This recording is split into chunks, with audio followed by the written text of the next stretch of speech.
when a murder is discovered. And what you have is a young lady who is in a suitcase which has been deposited on a railway embankment, covered over by twigs and other foliage. It doesn't just destroy one life. And then you find out what really happened. You read it in books, you see it in TV shows and everything else. It's really tough. It tears communities apart. You can still speak to residents now, and they say they've never got over it, what happened to a young man in the midst of their little community here. It's up to the police to not only solve the mystery. That was our hope, that where we were going was going to provide us with a treasure chest of information. And track down the killer, but bring them to justice. I couldn't understand why. Why would somebody do such a terrible thing?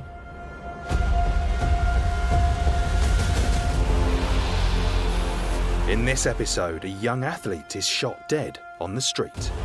Sulu was the perfect guy. They called him the gentle giant.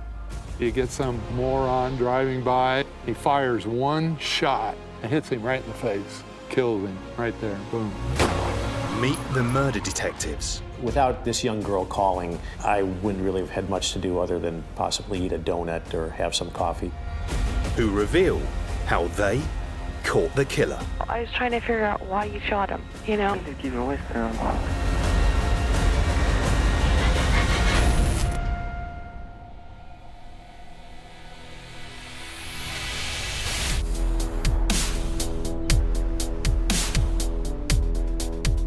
In the Central Valley of California, surrounded by farmland and almost 100 miles east of San Francisco, lies the city of Modesto.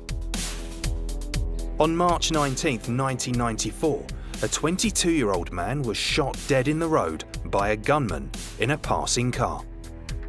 This murder happened on a Saturday morning, an early Saturday morning, a little after 2 a.m. And I had gone to work Friday morning at 7 o'clock, and I was getting ready to go home when they said, no, not so fast, we've got something else for you. And they said a murder investigation had just started on Orangeburg Avenue, and they sent me over there. John Bueller was the detective in charge. He headed downtown to the scene of the shooting. When I got here that night, of course, the street lights were going, and I could see rather good, but I had to park down around the corner because they had the yellow crime scene tape up that was keeping all traffic out, so there was nobody driving through here.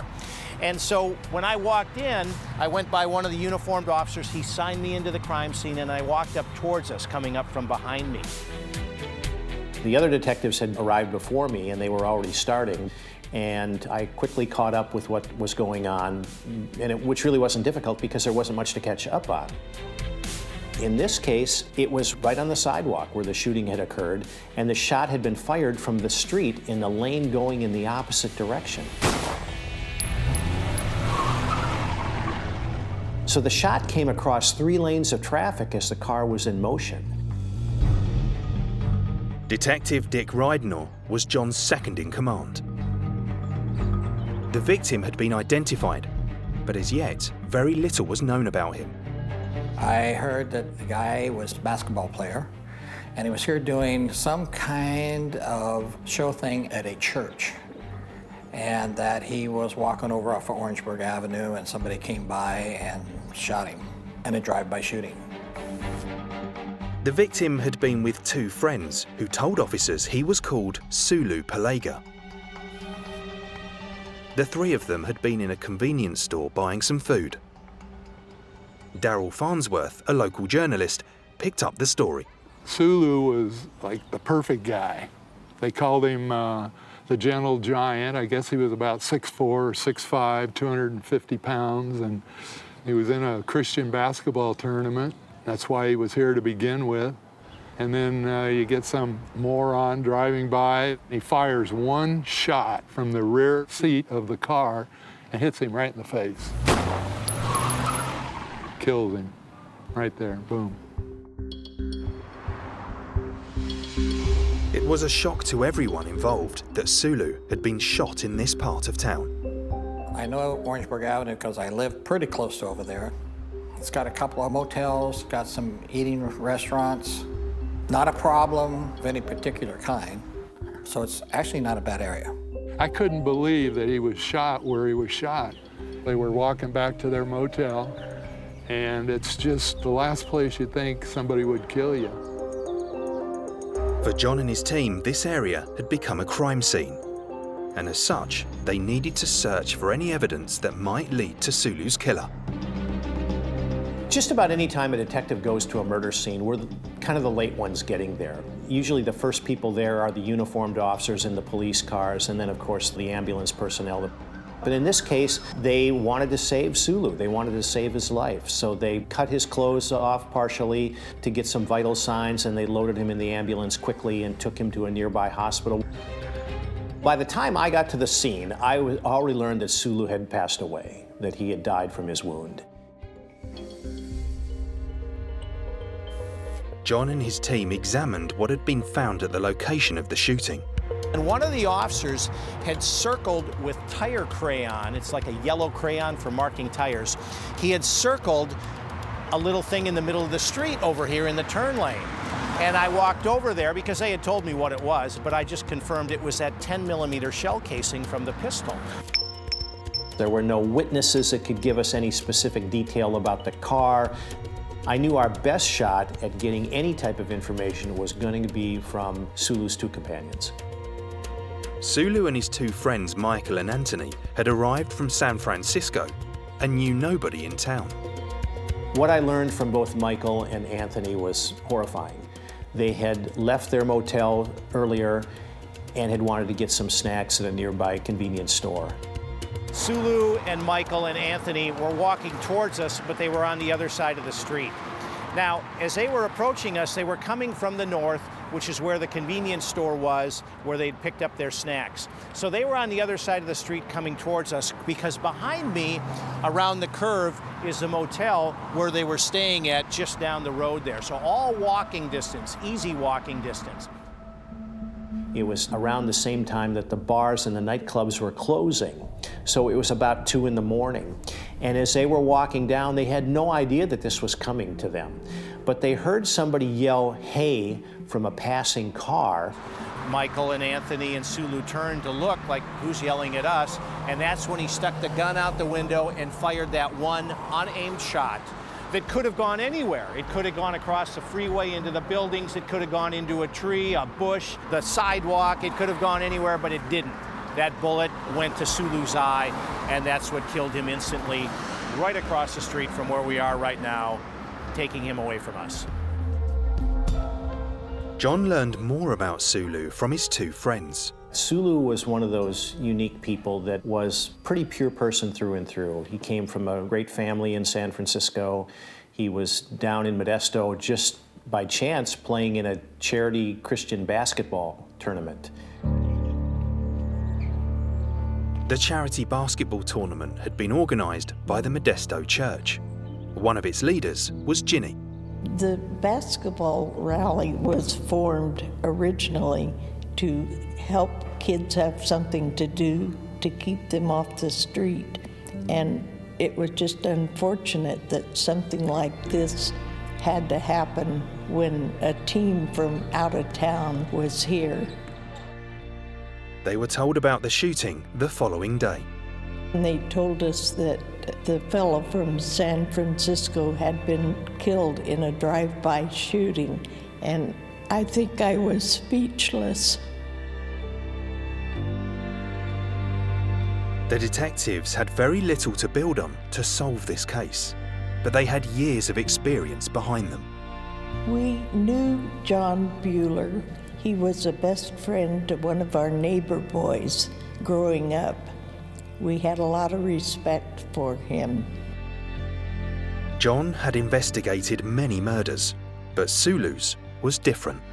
For a policeman, this was a great town to work in because there was always something happening, there was always something interesting, but unfortunately, everything that was interesting and everything that was happening usually had some tragedy attached to it.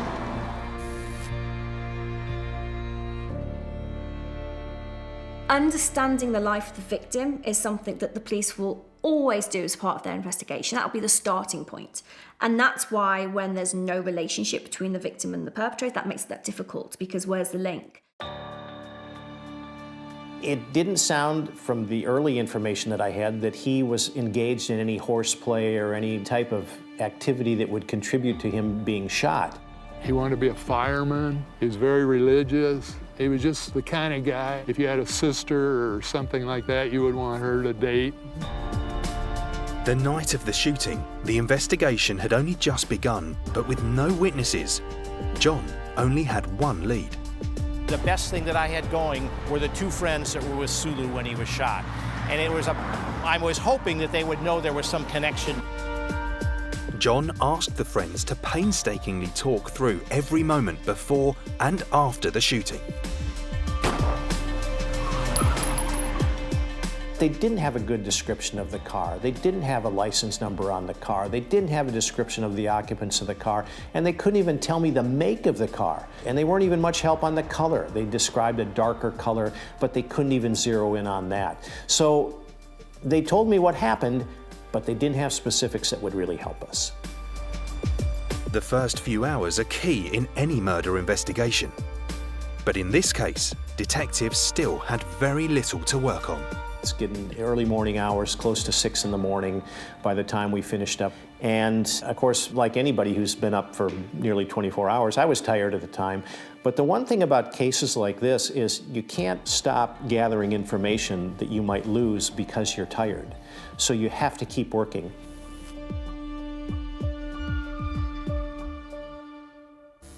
This is probably one of the most difficult murder cases to investigate because there's very little to go on. There's going to be a lot of obstacles in the police's way investigating this type of case, and they have to rely on kind of good old-fashioned policing.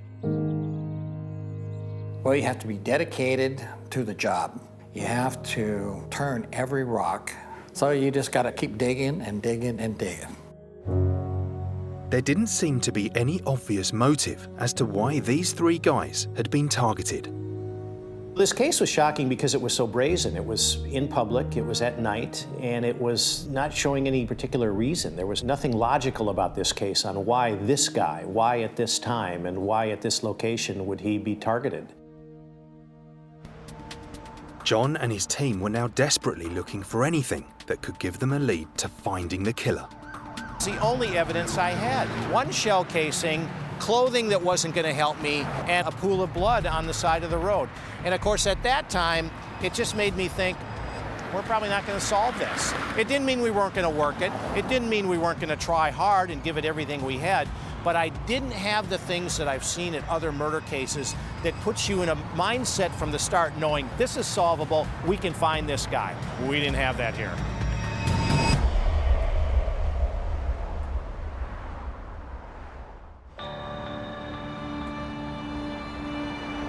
In Modesto, California, in the early hours of Saturday morning, San Francisco basketball player Sulu Palega had been shot in the eye and killed by someone driving by.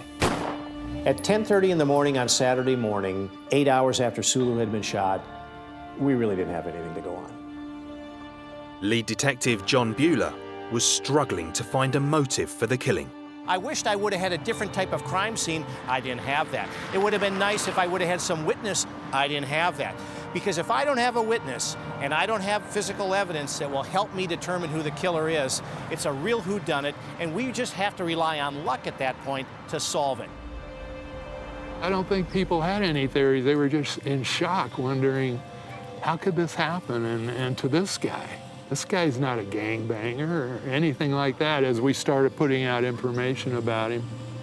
We knew that Sulu's family had been notified by the San Francisco authorities, so there was no reason for us to go up there at that time. I left that morning not too optimistic that this case was going to be solved. As soon as the police arrived at the scene, they were probably assuming that it was a gang-related situation. They were probably assuming that when they found out who the person was, they were going to identify, what was going on. When they looked into his background, they would have been really surprised that he would have been the victim. So very quickly, they would have determined that it was a case of mistaken identity. It was big news in Modesto. Everybody was following it, wondering who could have done it. I mean, car drives by slow, guys from out of town, which was surprising, because we have shootings and drive-by shootings. If it was difficult for the police to understand how Sulu had become the victim of a shooting that night, it was even harder for his parents. His mother did not want him to come to Modesto that weekend. I don't know if she had a premonition or just what, and that really hurt when I heard that. I have daughters, and I can't even imagine. Detective John Bueller had been working all night, and mid-morning on Saturday, he headed home for some rest. I was probably home in bed by 11:30, then got up late that afternoon, showered, and I was going to go back down to the office. But it was when I was getting ready to go into work that I learned that this girl had called and wanted to talk to me about this murder. And that was the one break that we needed to start going in the right direction. A woman called the police station claiming that she believed the killer had come to her house in the early hours of the morning. She saw on the television news the reporting of the young basketball star that was shot in a drive-by shooting in Modesto.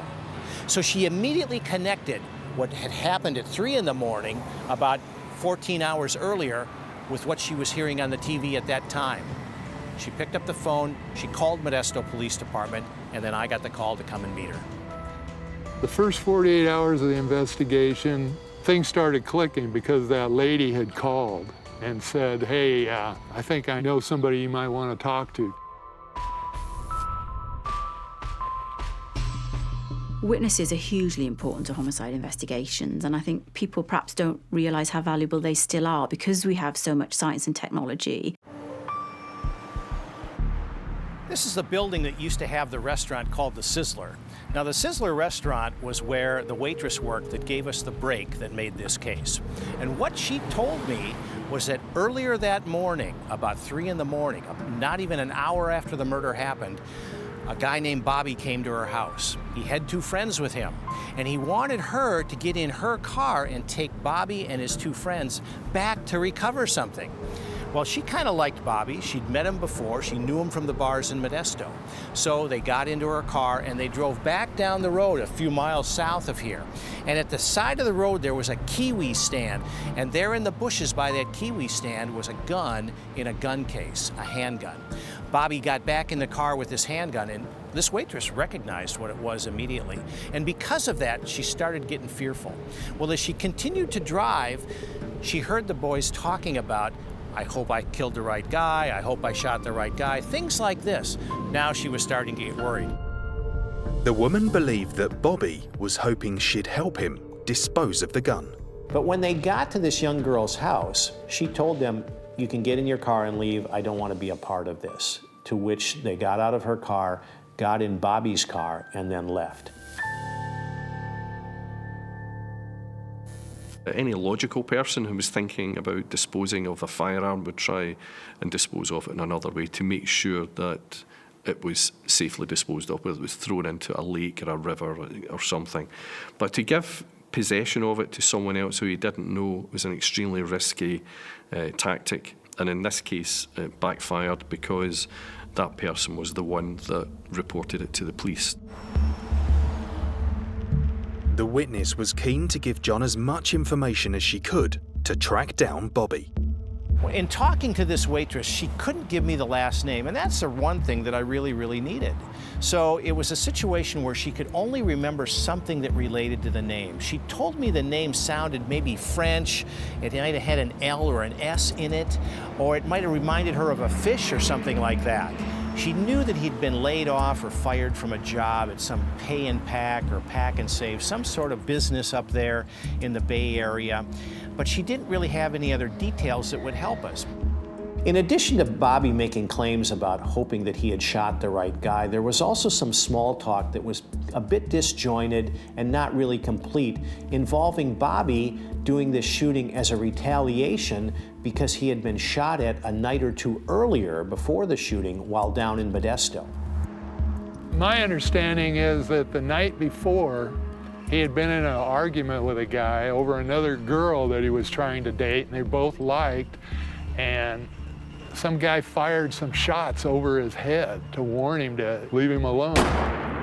This was certainly a big break in the case because at this point, without this young girl calling, I wouldn't really have had much to do other than possibly eat a donut or have some coffee. John now had another lead to chase down, the girl involved in the argument between Bobby and another guy. They believe she worked in the diner chain, Denny's, and it was her friend who had fired a shot at Bobby. Then we drove back to Modesto. We wanted to go to that Denny's restaurant, and as luck would have it, we got there, and we found a waitress that knew of Bobby, but she also confirmed for us that she'd gotten in an argument with this Bobby. John now compiled all the info he had on Bobby in the hope of finding him. There were enough small details, such as the L and the S in his name, and that it sounded French and it reminded somebody of a fish, and that he worked at this store and he got laid off for fighting. Bobby's ex-place of work was their best lead so far. Tracking it down became their #1 priority. He was unemployed, I think, at the time of the shooting. He had worked at a pack and save somewhere. Well, in 1994, it wasn't really too difficult to figure out how many pack and save stores there were in the South Bay area of San Francisco. And so we were able to just look those up in a directory, and we just started calling the different stores. The Sunnyvale Pack and Save was the next store that we called, and luckily we got a hold of a manager there that knew of Bobby and knew that he'd been laid off for fighting with another employee. So he was able to give us information about Bobby's identity, his true name, his address, his phone number, and his date of birth from the employment records. It looked like the team had now found their suspect. What we found out is that the guy Bobby was actually Bobby Lesturgeon, Lesturgeon. Now, Lesturgeon can kind of sound French with the Lee part, and a sturgeon, of course, is a fish. That's where they get caviar. So Bobby Lesturgeon, it fit exactly with what both the waitresses said. A picture was emerging of Bobby's life and why he was in Modesto the night of Sulu's shooting. Lesturgeon, Bobby, Robert, whatever they call him, he lived over in San Jose, and he would come to Modesto to go to the bars and try and pick up women here. John tracked down Bobby's driving license, which had a photo on it. They had their man. And we showed that photo to the waitress from the steak restaurant, and she immediately recognized that was Bobby. And even though the photo didn't have his name on it, she said, yeah, that's absolutely him. So we asked her if she would mind if we were able to put a phone recorder on her telephone. And that way, if he called, she would be able to record the calls. And she said, certainly. She agreed to that without hesitation. And I asked her, I said, well, do you think he will call? And she said, well, if I page him, he'll call. The trap was set.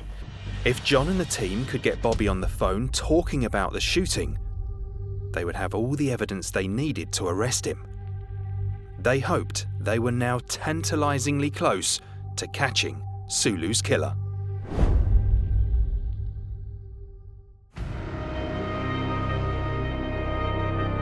In downtown Modesto, California, 22-year-old basketball player Sulu Palega from San Francisco had been shot dead in a motiveless drive-by shooting. When there is a murder that goes unexplained and it goes unanswered, that's what shocks our community. Because most murders are husbands, wives, most domestic. He was only in Modesto to compete in a church basketball festival. You're just in shock. Kind of numb, you just don't know what to say, you know. He was one of our basketball players, so that was important. Two local waitresses had helped police identify the killer, a man named Bobby Lesturgeon from nearby Livermore. It didn't seem like Bobby and his two friends were gangsters or somebody that does drive-by shootings frequently. It was hard to know for sure, but the mere fact that Bobby didn't turn off either of these two waitresses and they seemed somewhat interested in him showed that he might have had some good tendencies and he might have been boyfriend material. But of course, what he did kind of took him out of that category. Detective John Bueller and his team had convinced one of the waitresses to get in contact with Bobby and record her phone calls, hoping he would discuss the murder. Once they get a suspect like that and they have somebody they know, they tap the line and have the witness call the person and try and get them to give themselves up, not knowing, of course, that the police are listening in. The witness was clearly critically important to that investigation, and the police it appears wouldn't have known where to begin had that witness not come forward. True to her word, the waitress paged Bobby, and when he called her back, she recorded the call. I said, how you doing? Fine, how are you? Yeah, I'm here. Oh. She'd paged Bobby, and of course he responded. And he called back, and they got in a conversation. You any better? Yeah, a lot better. The last time we talked? Yeah, I guess that's just that day. I guess. He didn't tell her everything yet, but she started asking him, what went on the other night? Why did you come to my house? You tell him that either? No, I didn't say nothing. Why? What am I going to tell him? Well, yeah, he had to come over. He saw somebody. What were you doing with the gun and what's going on? And of course, by this time, she knew that he'd done the shooting. And so he started giving bits of information that only somebody who had done the shooting would know. I just couldn't figure out, I was trying to figure out why you shot him, you know? And over the next several days, what it revealed is that the shooting was done because it was a mistaken identity. Bobby had actually been looking for the guy that had shot at him the prior night, on that Thursday night after he'd got in the argument with the Denny's waitress. Because, you know, I told her I'm looking for them. So then we took off and went somewhere else, and then we drove back by Denny's, and there's these dudes standing off, and when we drove by, they put their hands up, and they're like, what's up, what's up? I listened to the recording. The guy basically admitted that he did it. They now had Bobby's account of what had happened that Friday night. Bobby is driving past in his car, going the opposite direction away from us. Sulu, along with Michael and Anthony, are walking towards us. And it was at that time that Bobby saw Sulu and thought he was the guy that had shot at him a couple of nights earlier. So he didn't want to let this guy get away with it. So he continued on up the road here until he got to a large discount store. Now that store was closed at 2 o'clock in the morning, but Bobby pulled into the parking lot, which was vacant. There was nobody around. Bobby gets out of the car, goes to the trunk, gets the gun, puts a magazine in it, runs the slide back, chambers around, gets in the back seat behind the driver. So then we went around, and I got my gloves on and got my out the trunk and got in the back seat. We drove back by, and they were still there. Right when we came around the corner, they saw my car. They were, what's up, what's up? I said, what's up? And then I let one off, and I guess it hit him in the head. God. He ended up shooting the gun, and it ended up hitting the one victim and killed him. We got straight on the freeway, headed to your house. No, hold on, there's another line. Okay. Hi. Yeah. Right off Modesto Police Department. I got really tied up. Yeah, guess what? What? He's on the other line. Oh. John and the team now had what was effectively a confession on tape. Throughout all these phone calls, Bobby was still trying to romance her, wanting to get together and things like that. But as time went by, he freely talked about using a specialty gun with specialty ammunition, and that the gun is already destroyed. They'd thrown it off a bridge or gotten rid of the gun and it was already gone. It's gone. Gone. That's why you use a gun like that. She had also told me that they were talking about going to New York City very soon. So we knew the time was getting limited as to what we had to do next. They had to find Bobby, and fast.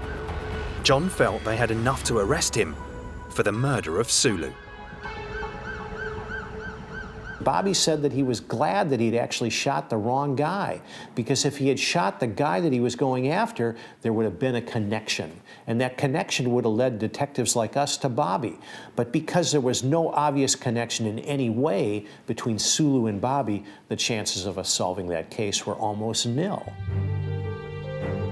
Throughout California, The drive-by shooting was starting to attract a lot of media interest, and the pressure was growing to catch the killer.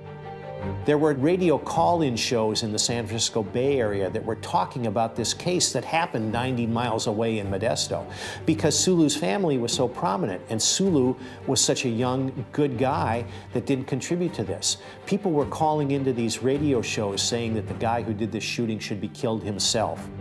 People were calling and wishing I'd die. Slow and painful death. So Bobby was feeling pressure from this. And as time went by, Bobby ended up getting involved in a hit-and-run traffic collision. He was in his girlfriend's car and he ran into a U.S. Postal Service truck. And then he took off. And it was at that time that we had to start accelerating our game plan to put together the arrests.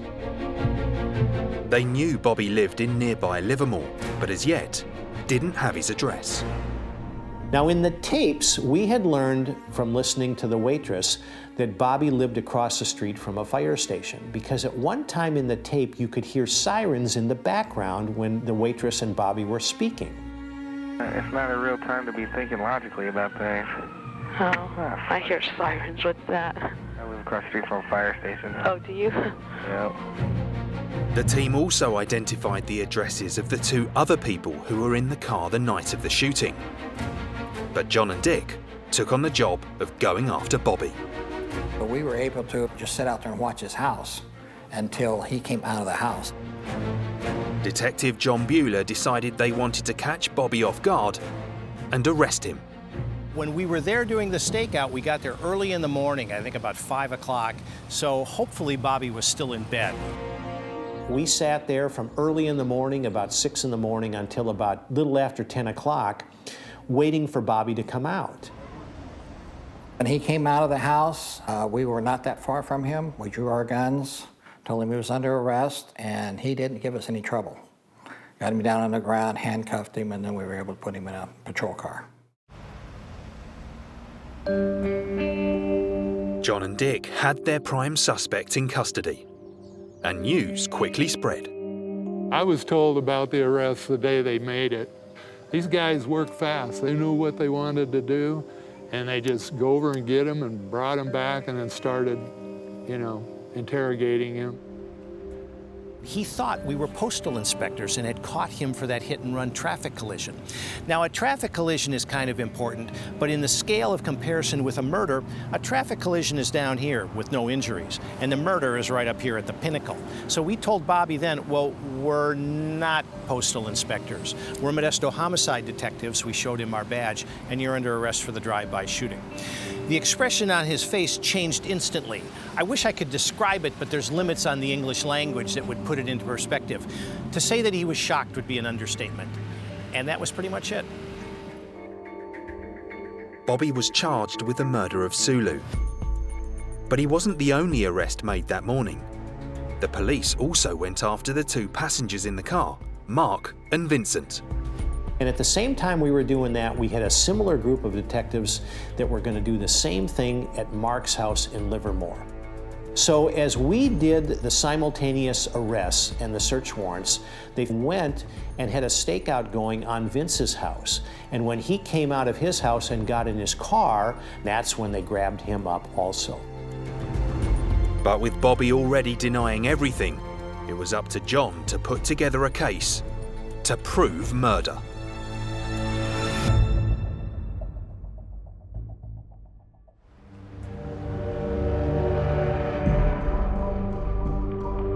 In Modesto, Californian detectives John Bueller and Dick Rydenor had arrested 3 suspects for the killing of basketball player Sulu Palega.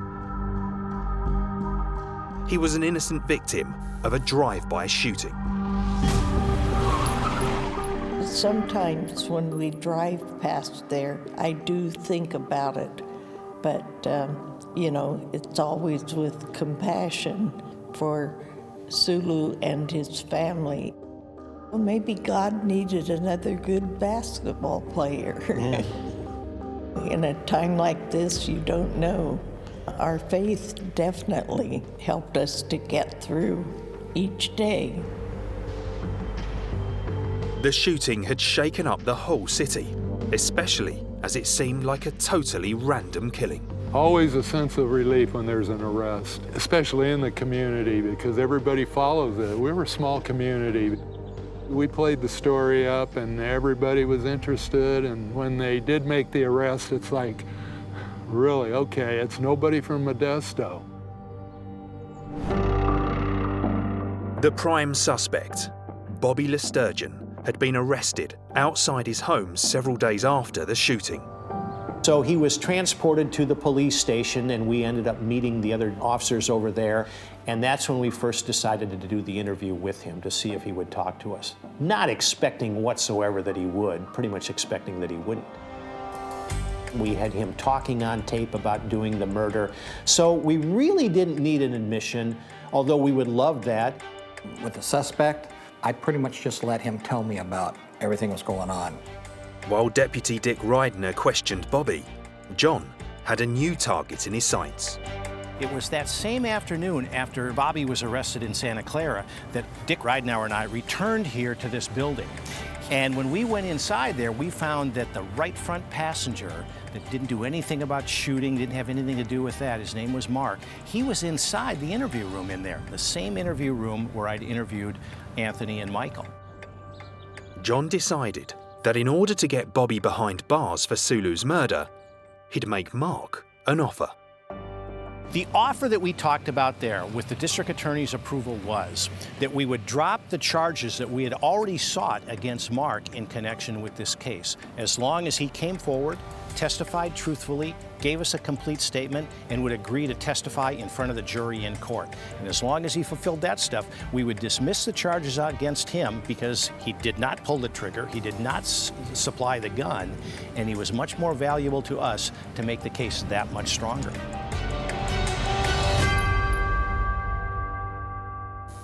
Who better to tell you what happened than one of the other people that was there, that was involved, that went to the scene with the shooter, that drove the car, that has intimate knowledge of what happened, where, when and how. And of course there's a huge incentive for the suspect to cooperate with police, because then they are not going to go to prison for a very long time. With Mark testifying against Bobby and the recorded confession, John was ready to go to court. It went to trial. In fact, this guy is such a bad dude. It was a few days before his trial, or maybe even the day before, he and another inmate made an escape attempt from the jail. They took a guard hostage and held this jail-fashioned knife to his throat, cut him a little bit, and they were trying to get to the roof. They had some makeshift rope that they thought they could throw over the side. The jail staff was able to thwart that and take him into custody. Once in the dock, Bobby was still pleading his innocence.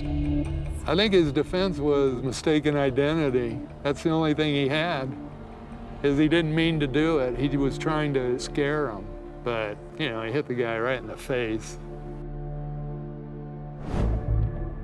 John didn't want to leave anything to chance and had documented every stage of the investigation.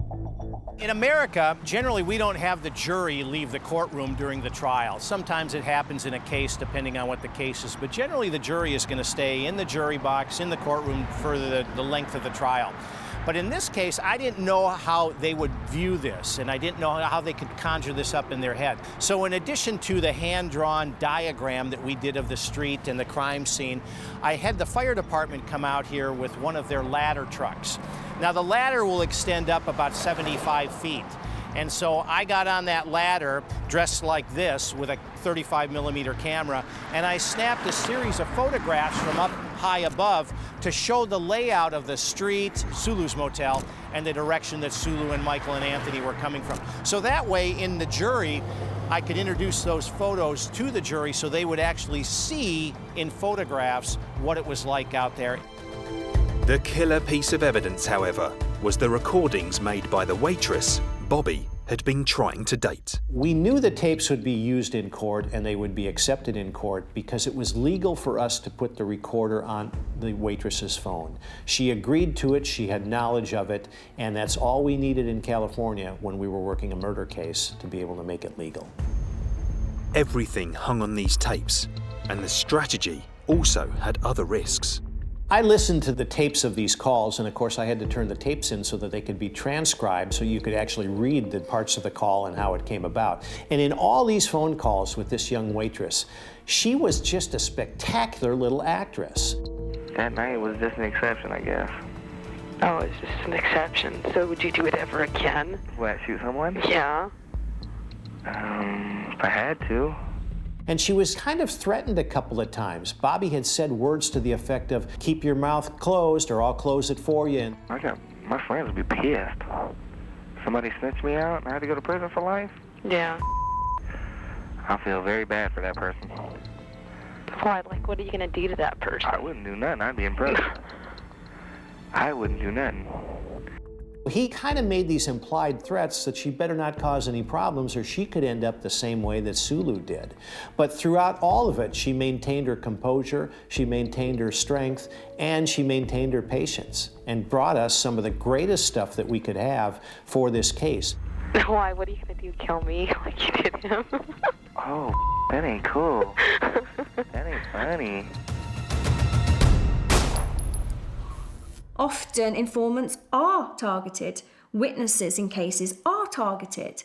So it does take a huge amount of bravery to give information to the police, to stand up, especially if you're then expected to go to court and stand there and give evidence.